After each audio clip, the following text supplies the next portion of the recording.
cutting in early. Our opinions are so far ahead, you gotta tune in a few minutes early to catch them. Right. That's right. So, hey everybody, it's the Jimmy Doane Show. We are here live for your pleasure. We're gonna have a video in just a minute because it's 4 o'clock. We do this twice a week, Sundays and Wednesdays, right here on Facebook. I'll post a timestamp copy of the show up on YouTube and Twitter later if you search for Doane, D-O-A-N-E. You can also find us around the web in audio format, Libsyn and Spotify. Stitcher, maybe? Are we on Stitcher? I don't know if that. There's a bunch of them. Yeah, I know. And so easy to find. So thanks for tuning in. Today is the 3rd day of May, and we are at the beach. All right. Along with everybody else. With everybody. That's right. Well, they had the beach is interesting. One quick note, just before we get started, I wanted to bring everybody up to date. Bitcoin raged through $9,000. Aha. It's resettled this today. I looked at it around 8,600. So this is all the people that are saying that Bitcoin is going to tank and go away and so forth. No matter what anybody says, it has a nostalgic value. Yeah. Nostalgic? Yeah, it's the first digital coin thing. Oh, you mean as opposed to the other crypto coins? Yeah, exactly. Oh, I don't care about that part. I'm just saying. Well, I know you don't care about that part, but there are people who care about that part. There are people who care about the nostalgia of Well, the it's coin. a legacy thing. That's what I mean. Yeah, okay, all right. If you It's say like, so. it's like having the one of the first General Electric with the Edison signature on the paycheck or something. It's like, oh, okay, it's not worth anything, but it's worth something. Whatever you say. I didn't look at it. I mean, I was just looking at it as a cryptocurrency. That's interesting because Peter Schiff and some other people have been raging and saying this is going to go to zero one of these days, or other people are saying, well, I expect it to go down to 3,000 or 10. I mean, it might. Don't get me wrong. I understand that. It has nothing backing it. Going like, well, nothing else does either. Well, yeah, but it's real obvious that this thing has nothing else backing it. I mean, all the cryptocurrencies. And when Bitcoin came out, it was the only one with the blockchain and all that stuff you could rely on and transfer and everything. Okay, so then it was one of a kind. But now its functional value has been supplanted by all the other cryptocurrencies. Maybe, except what I'm thinking of is that it still has some functional value. And in fact, you can use it as money. Well, you can buy stuff. There's all kinds of places you can buy stuff. I was looking the other day at something you can actually buy something and have it shipped to you for a piece of a Bitcoin. That's what I'm saying. The people are going to use it for a while. I think it'll outlast the other ones. And a cryptocurrency. Okay, that's what I'm talking about here. I happen to mention Bitcoin because that's the standard by which the others might be measured. Okay. Well, cryptocurrency in general, I think, will be with us going forward. That's what I'm saying. I mean, it's like saying gold. Well, you mean palladium and silver, and I'm talking about valuable metals, valuable cryptocurrencies, whatever they are. Well, I think there's a real difference between those two. I mean, I think you can totally distinguish the value of Bitcoin versus the value of Ethereum, and compared to dollars. Well, no, between the two of them. To me, they're entirely different. The value of those two. Really? Well, absolutely. You mean the value in dollars, you mean? Well, yeah, okay. Yeah, and that's what I'm saying. I understand. If you say that Ethereum, if you put $1,000 in an Ethereum and $1,000 in Bitcoin, and you get whatever chunk you get of the Ethereum and chunk, can you go spend it when you cash it in to buy milk or pizza or whatever you're going to buy? Is it the same money when you reduce it to dollars? And of course, if it's not, then there's arbitrage there. I mean, the fact is that if you spend $5 worth of Ethereum, whichever might be, as far as I know, is a whole Ethereum coin, I don't even know what that's worth, or $5 worth of Bitcoin on a particular item, if it's the same in dollars, then well, look, but I'm talking about there's a different value. There's something else that's attached to Bitcoin. I understand. I hear what you're saying. And so, but yeah, I mean, you still get dollars. So are you telling me now? You would think at that point that there would be an arbitrage. That is to say, if it's kind of like in a way it's oil. for instance, oil from England or Norway versus oil from Texas. Right. If the prices are different, there's an arbitrage that goes on. People will buy the cheap one and sell to the expensive one. I mean, that's what arbitrage does. Yeah. So if with a cryptocurrency, if I can go out and go on my little crypto online thing and buy $1,000 worth of Ethereum and $1,000 worth of Bitcoin, and if I can take $5 worth of Ethereum and buy a car, and I take $5 worth of Bitcoin and I can buy a jug of milk, well, there's a big difference there in dollars. Yeah. And then what you would do, obviously, is you would buy a bunch of the Ethereum, cash out, Yeah. and then switch over to the other one. Yeah, well, that's obviously not what I'm talking about. I mean, That's what I was talking about. yeah. Well, I mean, there can't be. If there was an arbitrage, like you said, people would be switching. People would be going through it right now, and There is. I agree with you that. I mean, I remember when I used to watch it when the new crypto. There were like 10 for a while there. This was maybe I don't know 3 or 4 years ago when I was watching it a little closer. There were like 10 cryptocurrencies. You know, and they were all. I mean, never even heard of half of them, but they were in the list. They would have them what they were worth per dollars per them. No, what it took to buy one. Yeah. You could go in there, and if you spent $100, you could get an Ethereum. And but they equated them all to dollars. You could look down the dollar column there. yeah, but that's a little. That's. I mean, What fell down? that's the poltergeist, I guess. Okay. That's a little bit different than the actual value situation that I'm talking about. Look, I'm talking about. Look, everything has an inherent value. You know, a piece of wheat or a piece of gold has some inherent value. Okay, it might. We're not going to get back into the labor theory of value or anything like this. You know, we're talking about the thing theory of value. We're talking about the thing theory of value. It's all built into the price. But that's the key. It's built into the dollar price in the United States of America is built in. So if you're going to say that this bushel of wheat is worth a gallon of milk, well, maybe not. Who knows? That's bartering. Okay, it could be tomorrow. You know, a jug of water in the middle of a desert is worth a hell of a lot more than a jug of water, someplace else. Well, but that's in dollars. Yeah. Well, look, I think we've gotten off track. Oh, yeah, we have. We're in the weeds. About. Okay, well, so I didn't mean to bring that up. I was just alerting to everybody that, in fact, it looks like since the last we spoke, that the Bitcoin went up $2,000 or more dollars and then dropped back about $1,000. Big deal. Okay, that's just to bring you up to date. Okay, now we're talking about moving on. Of course, COVID is the big news, as continuing big news. Well, what? It's bigger than it's bigger than Kim Jong-un. Put a nail in it. No. This is a stay-at-home business. Who is doing the stay-at-home and who is not? It's interesting to see the various governors. Here, our local governor got pilloried for doing something, had to back off. He wanted to do something. He did. What did he back off from? He wanted, let's see, what was it? He wanted to make sure that, I don't know if there's a number of groups or the number of square foots, or there was something, and everybody said, whoa, no can do. Maybe it had to do with the beaches or something. There was one of those places that everybody is worried about. Now here, I will say this, interestingly enough, here in town, where the city has decreed that all retail personnel and anybody walking into a retail establishment must be masked. Oh, they did finally decree that? Yes, they did that. They did that. When did they do that? Thursday, I think. And that was supposed to take effect Friday, by the 1st, I think, whenever the 1st. And so they did that. It was after much discussion, they said. Well, of course, it was almost no time after that, one of our glorious city commissioners was snapped at the checkout line at Publix, no mask.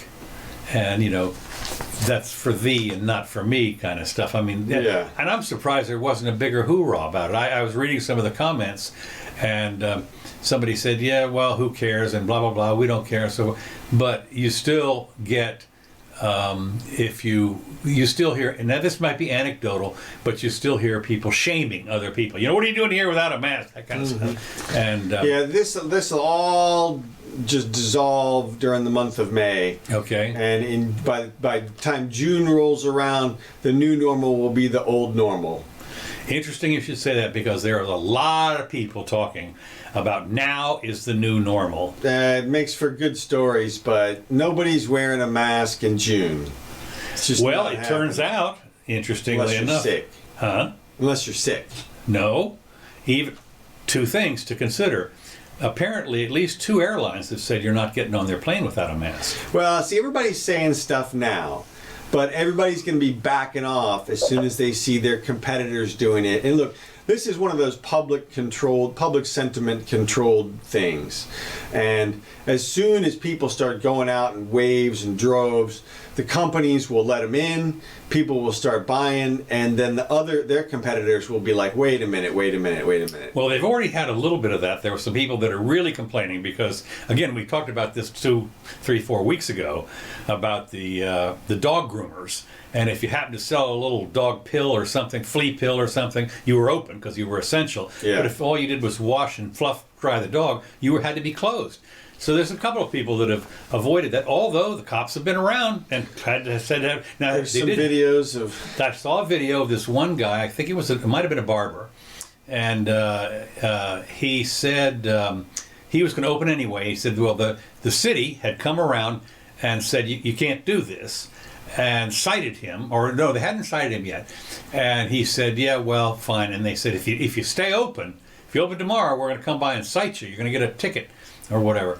And he said, yeah, okay. So what we were waiting for was today, I think, or tomorrow maybe, to find, because he said, I'm staying open, screw it. I saw a video of a tattoo parlor guy being perp walked. Really? Yeah, and you wonder, like, didn't we just empty out the jails? I mean, what are they going to do? Walk him down there, check him in, and then release him on his own recognizance? I mean, for opening a business? Court costs. I mean, it's not like you can make an argument that he's a danger to the community. I guess that's what they would do. That's what they say. What they're saying is, do you want grandma to die? Right. I mean, if you happen to pass by somebody you're a danger to the community, not because you're sick, but because you could be sick. And because you could pass within fewer than 6 feet with an old person. Right. And give it to them. Right.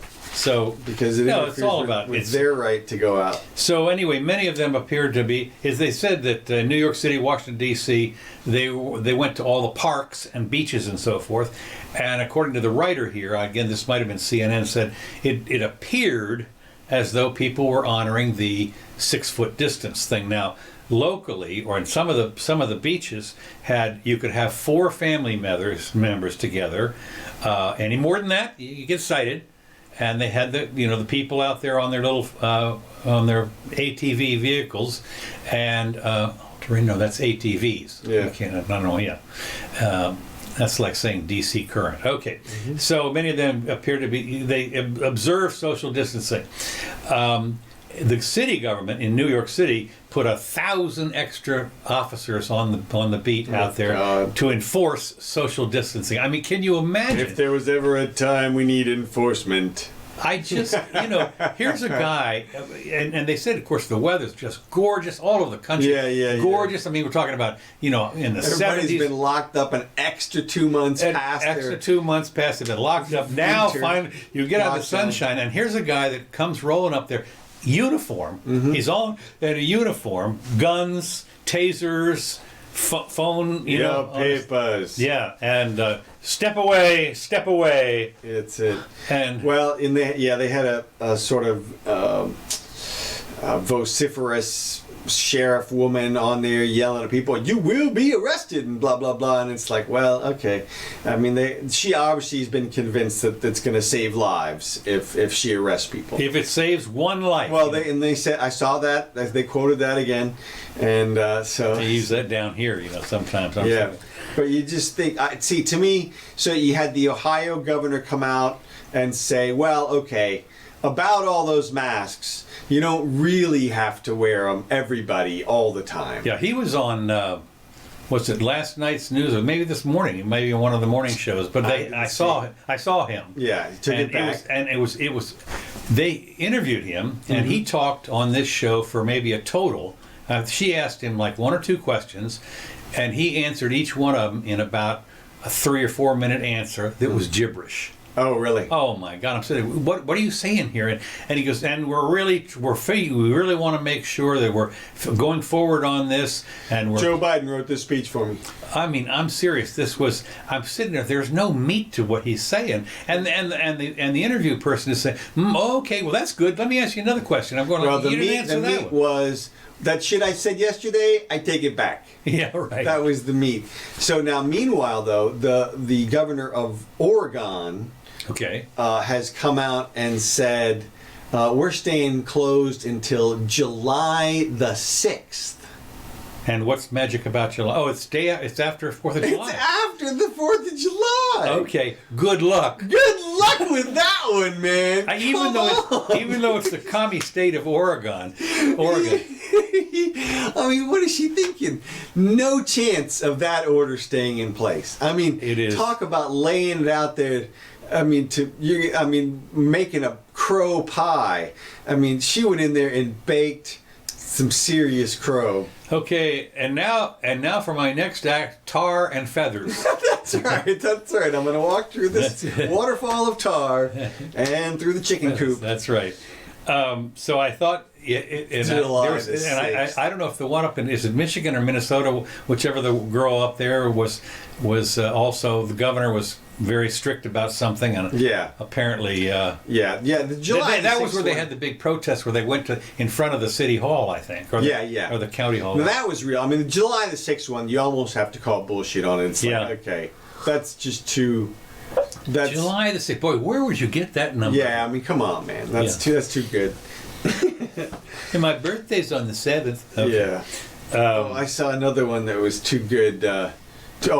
Some blue check person with 100,000 followers. Okay, now this blue check is on Twitter. Twitter, okay. Right? Which now means this blue check means you. They're like it's actually the personality, like the person. Okay, they've been vetted a little. Vetted, bit. right? Exactly. So 100,000 followers, and she writes, Tara Reid, I believe you, but we really have to get Trump out of there, so I'm voting for Biden. I did see one of those too. Yeah. Now we haven't. Too good. It sounds like bait. Well, we haven't. I mean, come on, man. If you believe, well, go ahead. We haven't gotten to Target. Yeah, we will get into that. We will get it. No, let's okay. Hold that thought. Yeah. Hold that thought. Let me just finish up with the COVID. Okay. America's weekend marked by park days and protests, so forth. This is continuing on. Many people are outside. Now, here are the new numbers. 1.1 million, this is out of 20 million people, have been infected. And 66,000 have died. Okay. That's of this morning. Okay, and that's in the United States. United States, right. And now some health experts, okay, this is good. These are the people that have a health degree from college. Mm-hmm. And they said reopening will backfire. They're all touting the new fear is, look, you think you're safe now, you just wait till we have the double bubble. Right. This is, you think you've gotten past a one hump camel. No, This is a two hump camel, and it's going to come back in spades. First of all, that's just wrong. Look, these guys, they're experts, okay? Yeah. So they're quoting this expert. Yeah, look. And this guy's looking into the future and saying, if you let my people go, it's going to be death. Viruses and plagues and that kind of stuff do not do double bump camel things. They usually all have a single hump. Hump camels are way more. They did, interestingly enough, apparently the Spanish flu did. Well, but we've talked about that. The reason for that is because there was a mutation. It came back as a different flu. And much more deadly the second time. Much more deadly. 10 times more deadly. Well, also the Black Plague did it. But, of course, the Black Plague was different because that it was traveled over years. Totally different. Yeah, years, right. And you don't exactly get an immunity from that. You die or you don't die. Well, they had some people that survived it. They did. But they checked. Interesting where they were checking the genome of people from that time, and it turns out all got plague resistance to some degree. Yeah. They have found it in the plague, but apparently they survived it, and not many. But again, a third of the people died. 2/3 didn't.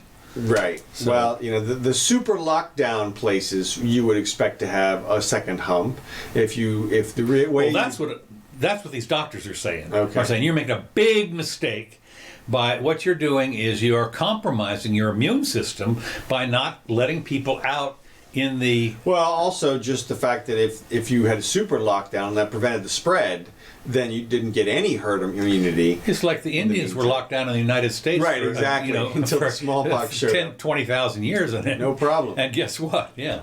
So I'm not sure that your immunity would go to pot if in 2 months, yeah. but in 2 millennia. Yeah. Okay. So anyway, the projection model, often cited by the White House, increased its prediction to the U.S. death toll by August would go way up if the lockdown was released prematurely. Mm-hmm. And it's supposed to go way up. I mean, well, and this is how deadly an inevitable second round. Inevitable. Our experts are saying it's an inevitable second round, and I'm sitting there thinking, well, look at in August, whatever the gestation period of this thing is, but there are places, spot places, that are going to say, screw it.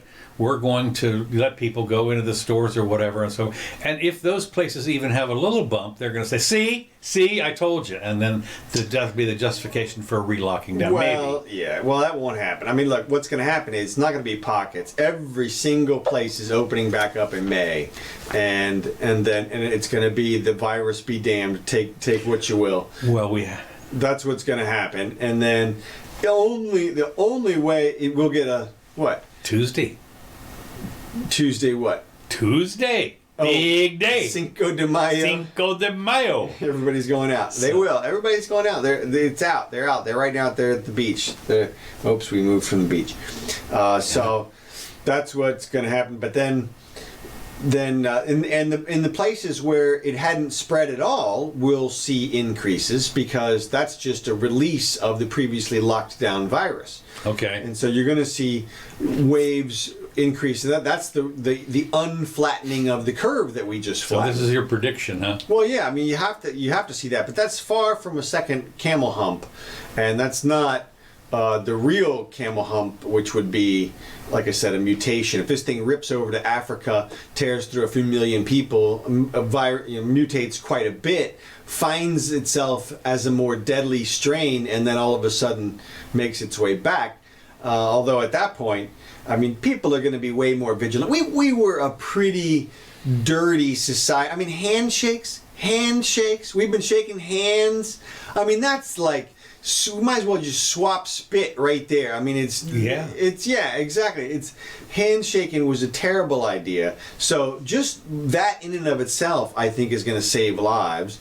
And then what? Yeah, it could be. I mean, hands are certainly, other than your mouth, I suppose, are a hell of a carrier, disease carrier. Seriously. No question. I mean, I see that. And of course, maybe, I don't know, how's Japan faring? They all bow. Yeah, that's true. Not big handshakes over there. They never touch anybody. They never touch each other. They bow. I mean, I guess you touch, like you said, the doorknob and everything else. Everybody touches all the time anyway. Hopefully they'll use things like silver and copper for those types of things to kill extra germs, and you'll see a lot more little squeegee people. Yeah, well, that's but yeah, well, we'll see. I mean, and of course, this is what you just said, though. We're talking about it all go back to normal. Well, no, not really. There's going to be some changes. Not totally normal. Well, here's the thing. There's two things. For hello, I'm going to go with how. I think that's what we should do. That's the goodbye. Goodbye is Spock's live long and prosper. Live long and prosper. Right. That's hello. It's like... That's goodbye. Because that's a goodbye. Live long and prosper. I mean, no, there are words that mean both hello and good. Ciao. Yeah. But how is better? We might as well rip off one last thing from the Native Americans' culture, and then it's totally logical to use the other one. Yeah. I'm better on this hand than this hand. I don't know what the story is on that. There you go. No, I think about the words in Spanish and Italian and some other Aloha. Does that go both ways? Oh yeah. Yeah, and in Israel, I think it's whatever they have is both goodbye and hello. I think in Israel L'chaim. I don't know, whatever it is. Anyway, so yeah. So anyway, okay, moving along. Okay. What we're going to try and do is to figure out. This is another whole different deal, which I love. The FDA has approved the drug remdesivir. Yeah. Remdesivir, for emergency use in the cleverly worded and drafted word that nobody will ever be able to pronounce. They wouldn't want to call it like... Well, they're going to call it REM. Rolaids 5 or something. REM, yeah, exactly. Yeah, they're going to call it REM. Somebody's going to shorten it. Remvir or something. They'll do. I mean, they'll shorten it. I'm just saying, branding. The president announced Friday that the FDA has approved the drug for emergency use on hospitalized. These are people that are going to die. Mm-hmm. Okay, now and the FDA has gone approved. Now apparently this drug was used for Ebola or something. I think it was it's an Ebola drug. Okay. And they found that it might be applicable to the coronavirus, whatever it is. So this is a last. As near as I read the article, I won't call it a last ditch effort, but what they did is they found out that people that were that had an injection or whatever, however they do this, that they recovered 34% faster than the other people. Well, really? How do you measure that? How do you know they wouldn't have done 4.9? Yeah, exactly. Faster. That's right. And so, I don't know, you ticked over to 35. I guess it didn't work for you. Interestingly enough, of course, immediately, quote, Remvir is probably worthless. A trauma surgeon exposes the drug company's shenanigans, because this Revere stuff, whatever it is, is by Gilead, I think. Okay. And the first pre-test probability that an infused small molecule inhibitor of a virus would improve mortality in symptomatic patients was already pretty low, and so unfortunately, antivirals work poorly on an acute disease. See, this is okay. So here's what we have. What we have here is a failure of the regulatory scheme, basically. Really? Yes. How could that be? Okay, for two main reasons here. First of all, I don't know if you saw the collapsing timeline of drug approval, the drug approval timeline. So they had of this stuff here. Yeah. Oh yeah. So they had one out, and it was out about 12 years, and then they had it collapse down to 1 year. Okay, now the first question you should ask yourself is, what the hell were the 11 years for? And what I think we'll find is that that's for liability purposes. That is, we got secondary testing and peer review testing. And, yeah, but you can't sue. You can't sue the FDA. No, if they say it's okay. That's what. Well, yeah, but no. What I'm saying is that it's bullshit. There's no reason. Yeah, exactly. There's no reason. It is Bravo Sierra. Okay. There's no reason for that, because they can shorten it down to the 1 year. And look, you take your chances. Anyway, when you're sitting here talking about this, people are given, when you have something like the FDA, this false sense of security surrounding these drugs. Like, oh, the president said hydrochloroquine. Well, is that the one? And then, oh, no, the FDA said that's not the one. Like, it's so black and white. It's like, look, man, you might have doctors using it good over here, the wrong way over here. We have people saying ventilators work, other people saying ventilators work the wrong way, some people saying you can inject light into the thing. I mean, my point is that there's a whole bunch of different experts out there talking. There's probably different effects on different people, and you have to take all these things individually. You can't rely on a central authority, a central healthcare authority like the FDA, to make one decision about one drug for everybody. And if they would allow the competition, then you would any fears about the drug company pushing their drug dissolve away, because of course they're going to push their drug. Every drug company is going to push their drug, but not to the extent that they're going to get their asses sued if they give you mercury instead of an actual drug or something. So there's an incentive that we have, profit incentives built into the system. If people would just let that work, and if we had proper. I guess the tort system works pretty well. If somebody puts out a hideous drug, the company's going to get sued, and it's going to be big cash. And there's they did that with cigarettes, for instance. Boy, the settlement was billions. And that was even all voluntary. This would be something where. They say, let me go expand on this a little bit. One of the things that you do see, and I don't know if this is a liability thing, but so often in a magazine you'll see an ad for a drug. Mm-hmm. Ask your doctor about this, and it'll just say the name of the drug. You turn the page over, and literally in 3-point type is all of the, you read through that, and these are all the exceptions. That's exactly what it's there for, is for liability. I know that.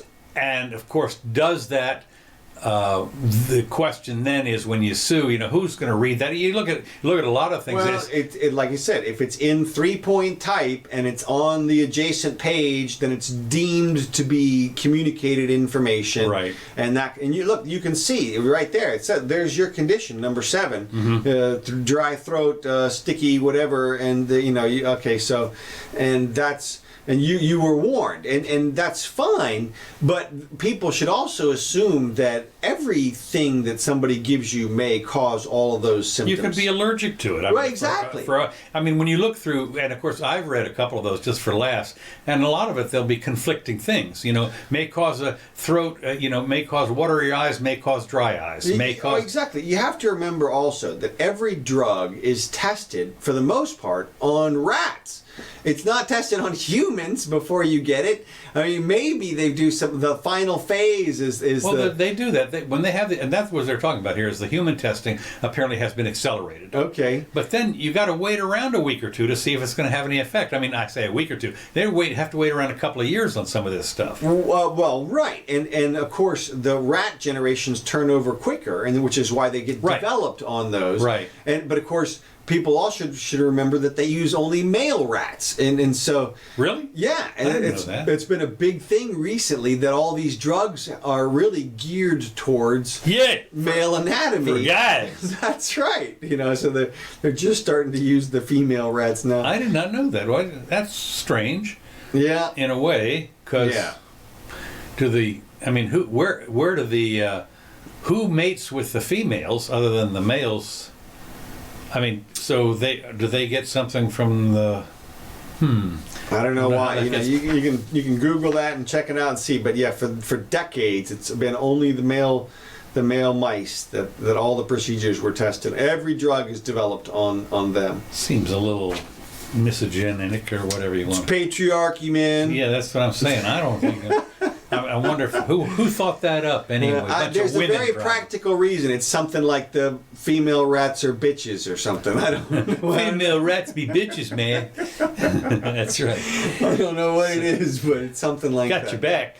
That was one of the... okay, profits and pride at stake in the race for a vaccine. Now, apparently there's some 90 companies that are all vying for this, and governments, companies, and academic labs are accelerating their efforts amid geopolitical cross-currents, questions about safety, and the challenges of producing enough doses for billions of people. Now, that's one of the things, is even if you were to find out in the lab that this really looks promising, I mean, you got to make billions. It's you got to really crank up. And who knows what it takes to make this stuff? They know this is it becomes one of the annual flu vaccines. That's all. Well, companies already doing that. They just add this one in. They always guess as to what genome is going to come up, and they get it about 30% right. And so 30. Yeah.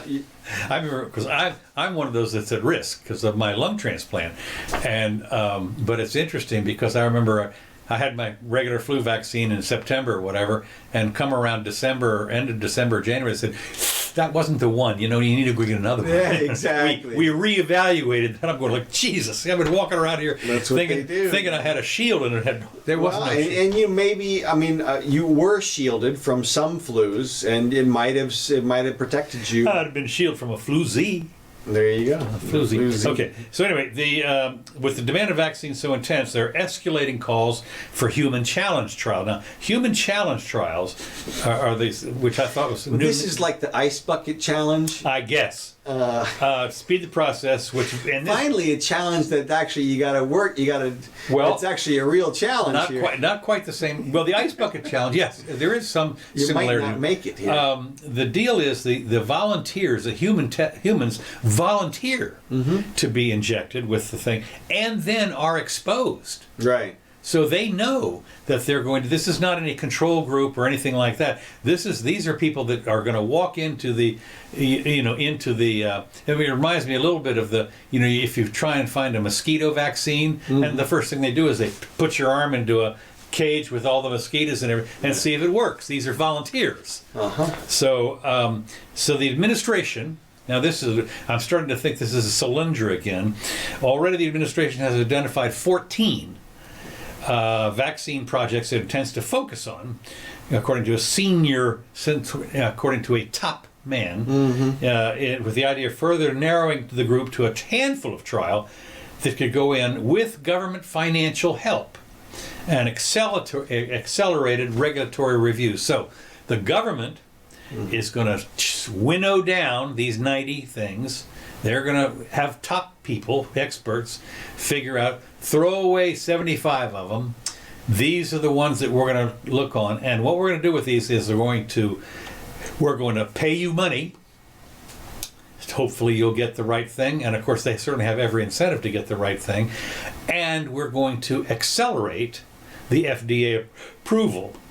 Well, I don't know. I don't know if I trust these guys. I don't trust the FDA much anyway. Well, look, what's the difference between that and the way it would work in a free market, which is if anybody can look at these 90 companies and say, hey, they may have something here, right? Then that person walks into Chase Manhattan and says, hey, listen, my boys over here are developing a drug. How about a nice loan, or how about going in on it with us? It's the going in on it part. That's what happens a lot of times. I remember what you do is if you're publicly traded, even if you're not yet, you go public, right? And you have no earnings, you've got nothing, right? But you get people to pony up money because they think because you've got the doctors, the technicians, because you've made a good case that you're going to win. Now, exactly right. That's different, of course, from whether or not you know somebody down in Washington. Exactly. Which is the way the money's going to get doled out now. Of course it is, and especially if it's in so-and-so's district. Right. My people need this. Exactly. Yeah. Exactly. We're working on this thing. It's going to be some bullshit decision versus a bunch of calculated sharks, basically, who want to pick the winner based on the fact that they're going to freaking win, the fact that they're really going to actually develop the right drug, and that's how it would get. Let these people go through Shark Tank, and that's what the market would do normally, and it would fund the correct ones. Maybe not. That's the beauty of the market. It would readapt if it didn't. Yeah, right. But that's the thing. When you realize the number of private endeavors that fail, restaurants, for example, which of course now are going to really fail. Well, look, obviously they're not going to all pick the perfect one. No, not even remotely. They're going to come, like I say, with Shark. They're going to look at the existential and then part you've of this. Got people at the plants doing the evaluation day to day, everything, and then the winners come through because they are the winners. That's right. Well, it will be interesting. Now, the other thing is that certainly if maybe not Monsanto, but Pfizer, for instance, comes up with their plan, you might trust Pfizer a little bit more than Joe Doak's garage vaccine. Well, if you wanted more money. Yeah, well, sure. Well, obviously the banks, whoever.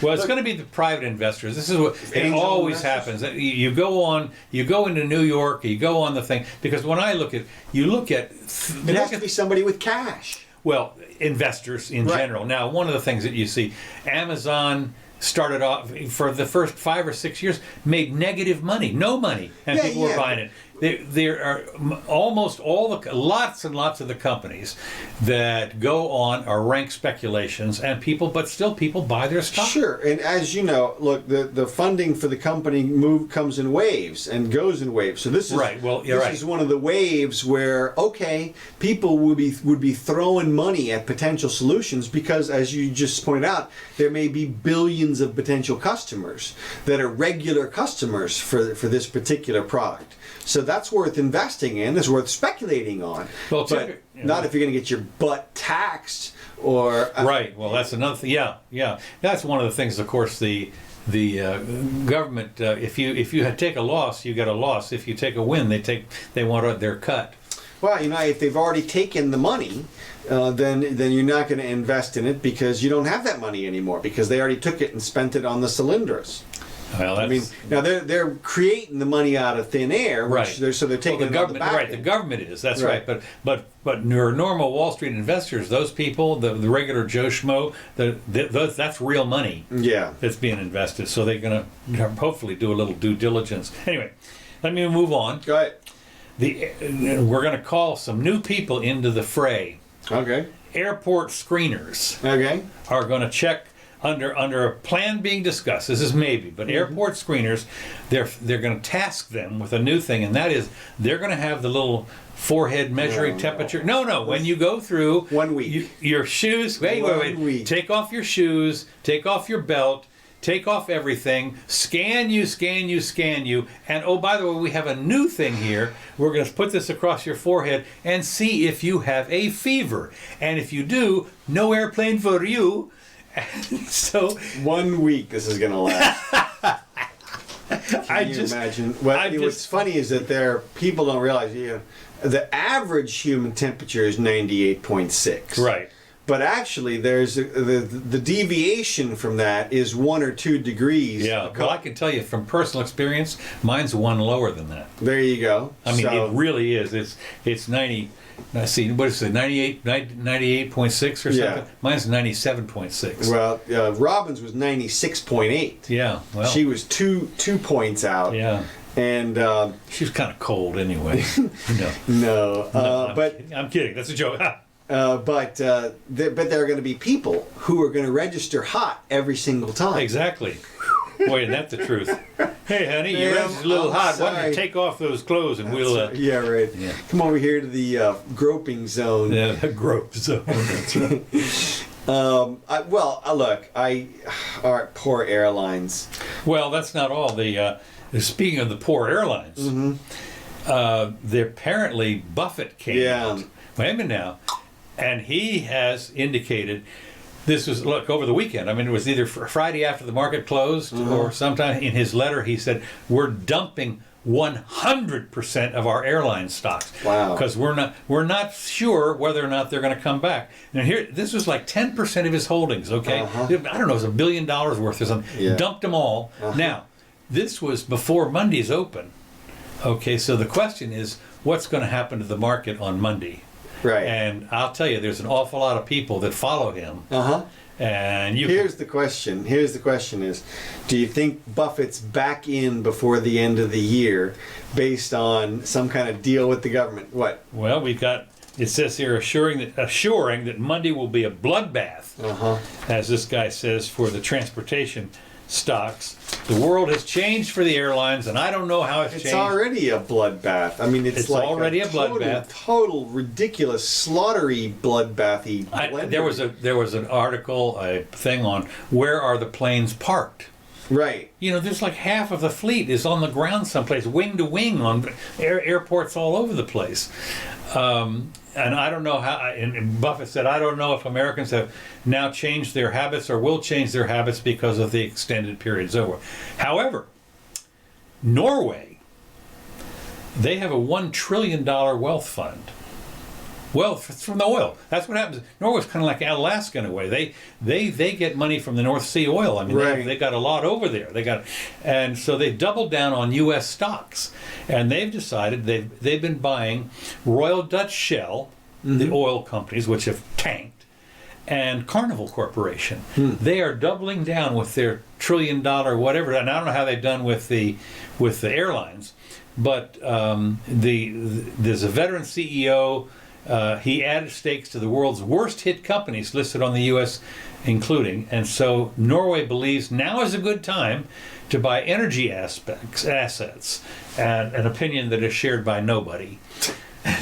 So, maybe they're in. Yeah, I mean, even Richard Branson's trying to sell Virgin. Yeah. Airways. Well, now it's not the English Virgin. It's Australia. Oh, is that right? Yeah. I think it's the Australian branch. Oh, okay. Or something he's decided to sell.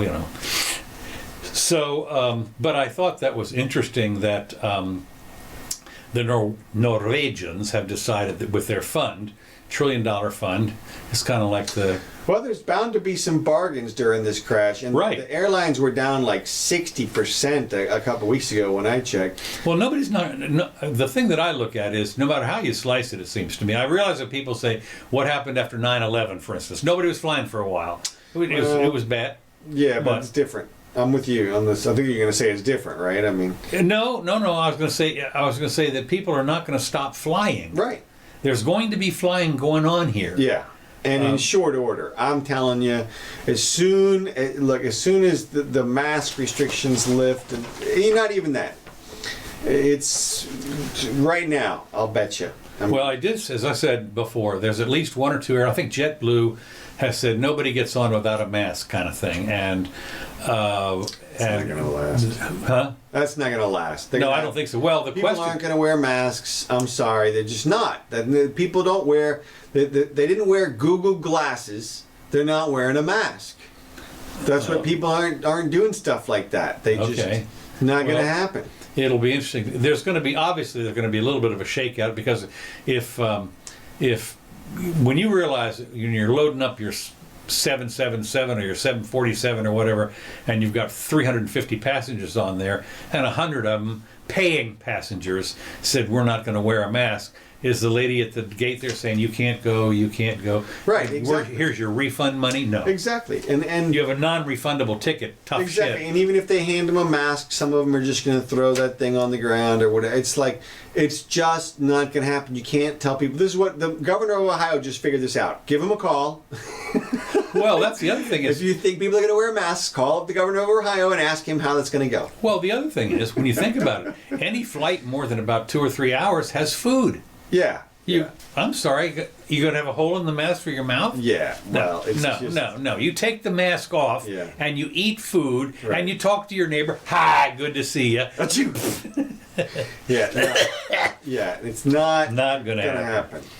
Well, anyway, so everybody be fine. So the money goes on, and of course, it turns out that this week, apparently, the Senate is the 100 people in the Senate and all the ancillary people, with another couple of hundred people, the pages and all the support people are going to show up in Washington apparently, and I guess they're going to get there on an airplane, first class, and because the seats are a little further apart in first class. But the House is not going to show up, so who knows? Who cares? What is happening though is that the states are all now lined up saying, wait a minute, you spent $3 trillion on your $1,200 checks and your this, that, and the other, and so forth and so on, to bail out the corporations and the people and so forth. Where's our money?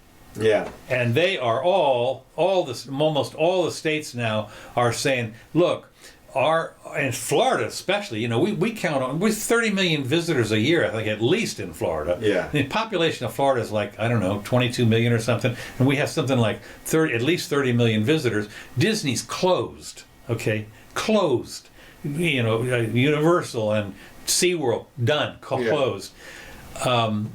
The couple things to remember. One is I noticed here just recently, in spite of all the local lockdown, the traffic is really starting to pick up here, and I'm going like, wait a minute, okay, where are these people going? Point being that since Florida gets a lot of its money from sales taxes, and now they haven't gone on their hands and knees to the feds yet, but other states are. We are losing our Medicare money, Medicaid money, and one of the things that is this is their money of last resort as the money dries up. Now, one of the things is I think there's only 3 or 4 states that are not required to have a balanced budget. Florida is one of them that must have a balanced budget. And now they use shenanigans every year to make it. They steal money from the future and so forth in a lot of places. But as you know, the states can't print money. Well, anyway, they're going to have a 30% shortfall in some of these states, and they don't want to cut the entitlement part of it, the Medicare and so forth. So they're going to the government. Well, I'm looking back here. I just pulled up the breakdown of the $2 trillion Act. Now, this was before the $500 billion Act, and this one has $339.8 billion for state and local governments, which breaks down here as to some COVID response block grants, K through 12 schools, some higher education, family programs, other $28.5 billion. I mean, just other. That's just, who knows? And then, as you say, that doesn't count these other, like this public health sector up here, which is 150 billion plus. So the money is being passed around. It's a question at this point of who's going to get it. Well, there's 50 state governors that are going to scream that, and now that the Senate's back in with all from each of the 50 states, you can bet that the state lobbyists are going to be up there screaming. I've heard people talking about oversight. Not going to happen. No. On $2 trillion, it reminds me of this here somewhere. Where have I got? No, I got a book around here from the last bailout, which details out how the powers that be basically sidelined the overseer in minor money distributions of mere hundreds of millions of dollars. They come to him and say, we need you to vet this $500 million. Right. Well, that's and he would say, oh my God, okay, I'll do it. And then he'd say, this afternoon we need $30 billion for Citibank. And so, no time to vet that one. And basically, is that the way it works? I just thought that the vetting people, they're government employees too. Well, no. See, they're more clever. I mean, they are government employees too. But the powers that be are more clever than that. Okay. They actually set up an office of oversight and appointed a lawyer with 2 assistants the lawyer and 2 assistants and maybe a secretary are going to oversee the $5 billion of something or another. Well, exactly. Well, it was exactly, but it was more than that. It was 800 billion the first time around, and now it's 2.5 trillion. And as I said, what they would do, what this guy's complaint was, and I was trying to show you. They got the book title. The book's right. Well, okay, I believe you're messing up. Yeah, I know. And pulling back the screen. No, there's nothing behind there. But the guy obviously said, look, what they do is they give you lots and lots of work to do. They give you an award for catching the guy in Ocala. The biggest person they ever caught was the guy in Ocala, Florida, for a $800 million mortgage fraud scheme. Really? Yeah, and meanwhile, they're passing out tens of billions. Sure. Out at lunch, he was talking about. Yeah. With virtually no oversight. Well, this is straight out of one of my favorite books called Parkinson's Law. Okay. And this has to do with the amount of money that's oversight or whatever it is. Is the money that you can kind of inversely proportional to the amount of time they'll talk about. Inversely, exactly. That's right. So you pass on billions, but once you get down to tens or hundreds of thousands, then we're going to fight about that. Then we're going to find out about that. Anyway, so I thought it was interesting that it says here now they pulled up Dayton, not Daytona, Dayton. And they interviewed the mayor of Dayton, and he's already, which I thought was interesting. They've already laid off 25% of their workforce, which is good. Now they furloughed them actually, which means they're probably going to get their money at the end. Okay. And that's what happens when the government shuts down. Hey, you're going to get your money. They're going to pass it on. Yeah. But so anyway, and of course what they said is that the mayor says this is going to be very, very painful. We're going to see, it says less, so I'm going to correct, I'm a Nazi, grammar Nazi. Fewer police officers and fewer firefighters. Well, no, you're going to keep them on. It's the other stuff. And we will have to do service, dramatically. Sell the libraries. Yeah, right. No, wouldn't want to do that. And if we do some services at all, and I'm talking about the equity issues of helping kids in the summer, the children. That's my God!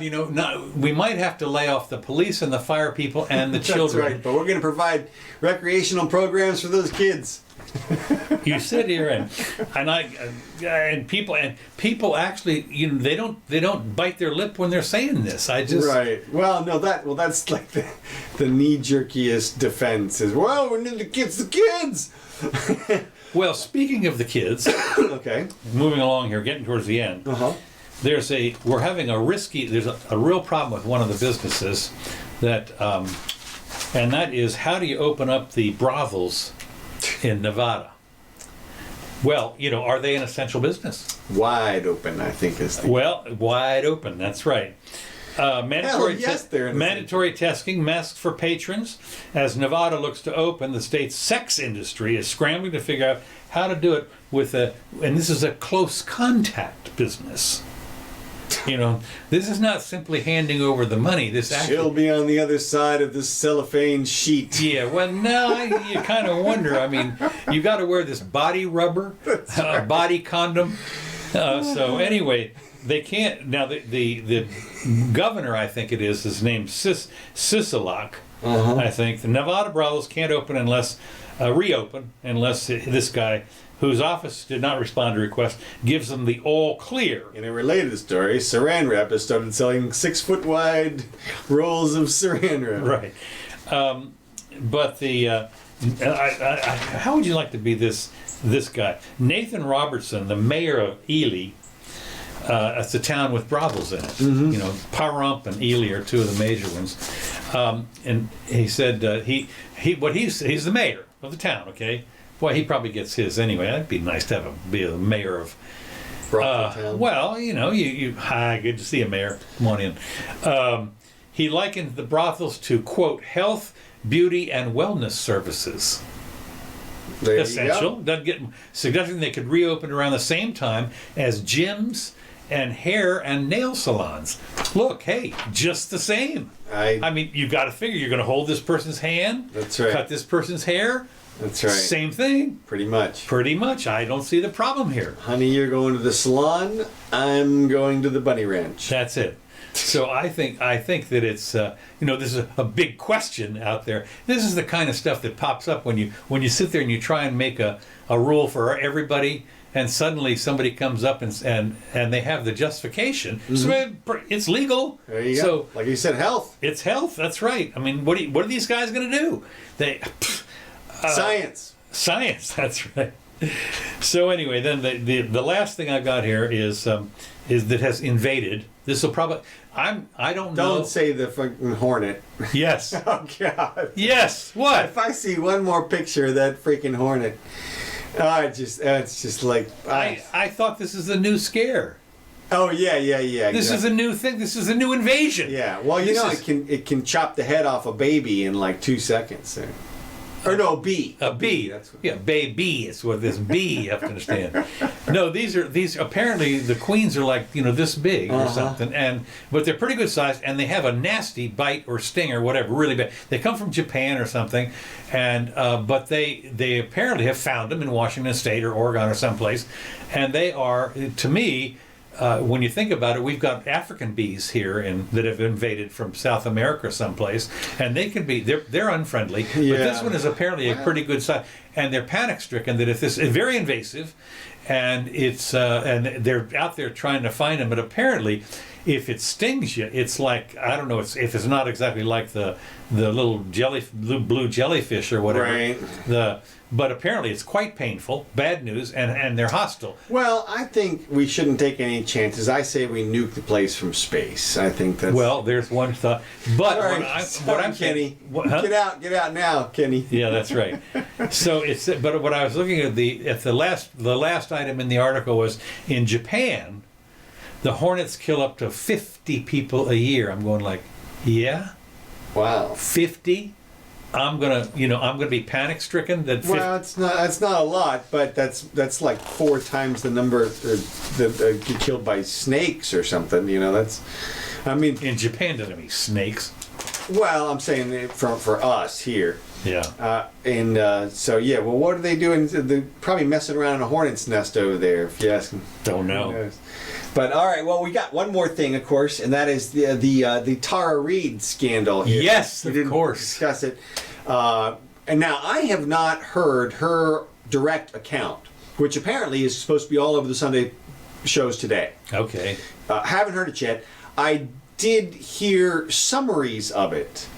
But that, of course, excludes the necessary detail that you use to determine whether or not it's trustworthy. And that's what you look for in an account is detail. And if there's lots of detail, it's usually more trustworthy. If there's no detail or the detail doesn't make sense, then it's less trustworthy. Now, to be clear, we have a standard that everybody should be using to judge Miss Reid's statement. And all women say the truth. Well, it's not. That's not okay. quite what it is. But this is standard that goes back literally hundreds of years, if not that. We have the records going back hundreds of years. This is common law has figured out how you deal with accusations. Okay. And this is what you do. First, you take it at face value. You say, okay, I hear what you're saying. And then you look at the accusation itself. The accusation itself could be totally believable, all in and of itself. With no corroborating evidence, you may hear the account and say, you know what? That's it. For example, she may say, so he's got this birthmark. Oh, right. Something like that. I mean, that's just unmistakably, she can somehow do it in a way that you know she's telling the truth. Or you just believe her. If you how about it? Was she wearing a blue dress? Well, something like that, yeah. So, now, you have to, though, what you should do is apply the same standard that's the good standard, which is you should give people the benefit of the doubt. And the way that standard works is simple. It means even if you think that you believe Tara Reid, sort of, like you believe her, but it's a preponderance of the evidence, let's say, it's more likely than not, right? Okay. And let's say even it's clear and convincing to you. Let's say it's 3-1. You're like, oh yeah, definitely this is what happened. Makes sense to me. Exactly. Mm-hmm. But somebody comes to you and says, it could have been this. And you go, yeah, it could have been that. Like, that's not unreasonable. Then if that's what you conclude in your mind, then you should give Joe the benefit of the doubt. That's what that's called. That's the reasonable doubt standard, and it just means, hey, people, you give people the benefit of the doubt. That's just what you do. Now, the fact that she's got some witnesses here, these witnesses have statements that they're hearsay witnesses. Well, they are hearsay witnesses, but there are exceptions to the hearsay rule. Okay. And these may, depending on how the statements were made and when they were made, fall into the exceptions to the rule. Okay. And in which case they could be used in a court of law. Tara's got a couple of ways that she can move forward. She has apparently gone to the Capitol Police or whoever and made an actual police report. So, I didn't know that. Yeah, she's done that in the last 2 weeks or so. Oh, okay. Now, she did not want to go on Hannity or whatever and make it look like a political hit, because apparently she's a lifelong Democrat. But she could also hire an attorney if she wanted to go after Joe personally. But she'll probably wait and see just how the allegations get investigated. But that's what I would do if I were her. You hire somebody and you sue him for rape, basically. And you see if you win. Now, that doesn't mean, even if you win, it doesn't mean he gets convicted. But it means you could get money. And I think you've got at least a decent case at this point, being that you have some witnesses. And then well, it reminds me a little bit of, the OJ. He was innocent, but they still sued for damages. Exactly. And he had to pay. And they won. Yeah, they won. Yeah, that's right. So that could be. You're starting to hear, of course, the defense attorneys are coming up with all the other scenarios, like you just said.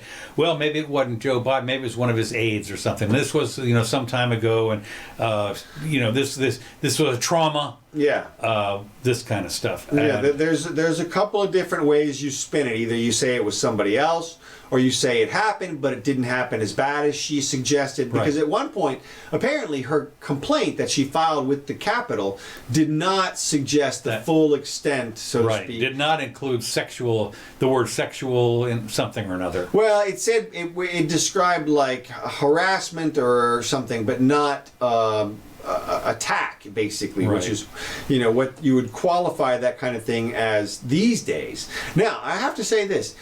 There has been a movement in the last couple of decades for jurisdictions to remove statutes of limitations on crimes like this. Really? Yes. And that's happened in the jurisdiction that this allegedly happened in recent years. Yes. So Joe is technically still on the hook.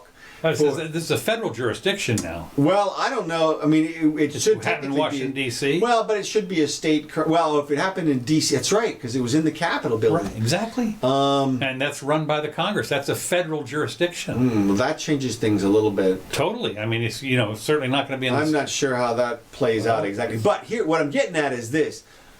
I believe that Joe is still subject to prosecution criminally as well as civilly. And that there is enough evidence for somebody to start turning over rocks. Look, it looks as though this stuff has never been fully looked into before. In all the years that Joe had to get reelected and all that kind of stuff, nobody ever put this on 60 Minutes before.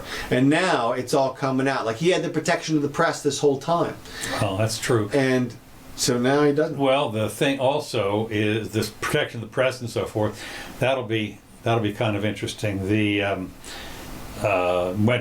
question is she going to wilt under the She was a sergeant at arms, so it doesn't sound very wilty. Well, she was 22 or 24 years old or something. Yeah, well, yeah. I mean, that was a not really sergeant of arms. I mean, she sergeant at arms. No, I don't think so. No. Who goes there? That's right. No. No. The question is, she's going to come under a lot of abuse. And of course, the first piece of abuse that she's under happens to do with the pictures. The pictures? Yeah. What she looked like then and what she looks like now, it depends on where you're reading it. I've seen a lot of the stories that they have her looking like, looking like the guy in Hogwarts. And then that's not going to hurt her at all. Okay, if you say so. Yeah, now that's going to work in her favor, because people are going to believe that creepy Joe, hair smelling, shoulder massaging Joe would not have a problem hitting on a girl like that if he had the power and ability. So we'll see. But I'm saying the recent pictures are something that you wouldn't be hitting on. Doesn't matter. Okay. Well, maybe Joe would. I don't know. They're gonna bring up. I can tell you right now, it's going to be fascinating to watch all the pictures that come out. Everybody's going to be looking through their archives for pictures of Biden for the last 20 or 30 years of when he was smelling somebody or fondling somebody. Oh, they've already been all over the place. Well, yeah. Here we got a couple comments from hey, Scott and Kenny, good to see you guys. Let's see. Probably more dangerous to arrest someone than take them to jail. Yeah, and then you breathe on them. At least they're letting people pump their own gas in Oregon now. Well, that's good. There's hope for Oregon yet. And Kenny says, he agrees with that. Well, yep. Thanks for joining us, guys. Oregon is one of those places that if you happen to be in like Portland or something, it's like it's like Gainesville is like totally different from all the counties around us. And Portland, Oregon apparently is as you go out east and everything in Portland. Once you get into the woods. Exactly. Yeah. I mean, it's a pretty big state. So. Yeah, but Portland. No, it's commie. Oh yeah, man. Yeah. Just watch Portlandia. Yeah. All right. Well, that's great. Well, thanks for joining us, everybody. Don't forget get us a like and tell your friends, for gosh sake. And so, well, I think I called it. I'm going to have to go ahead and call it that I called it, that everybody was going back to work this week. So, I'm pulling the Scott Adams on that. So, anyway, join us on Wednesday. We didn't talk about the dictator in North Korea. Oh, Kim, he's back. Well, is he? Yeah, it looks like he is. Yeah, is he? I don't know. Well, they got Photoshop over there. Yeah. And then I saw one of the things. inflation versus deflation. Have you noticed the difference? Recently, we've seen all these independent journalists out there talking about potential inflation, and yet there's like big New York Times stories about worries over deflation. Okay, yeah. Well, what they don't realize is you can have a horrible deflation in one or two areas, and the rest of it is all on stuff that you want. Could be, we have deflation in gas right now. Okay, that's fine. But yeah, exactly. Yeah, no, but you look at meat and eggs these days. Yeah. All right. Well, anyway, next time we'll see you soon. Back Wednesday. It'll be after Cinco de Mayo. Maybe we'll have a report on the thousands dead.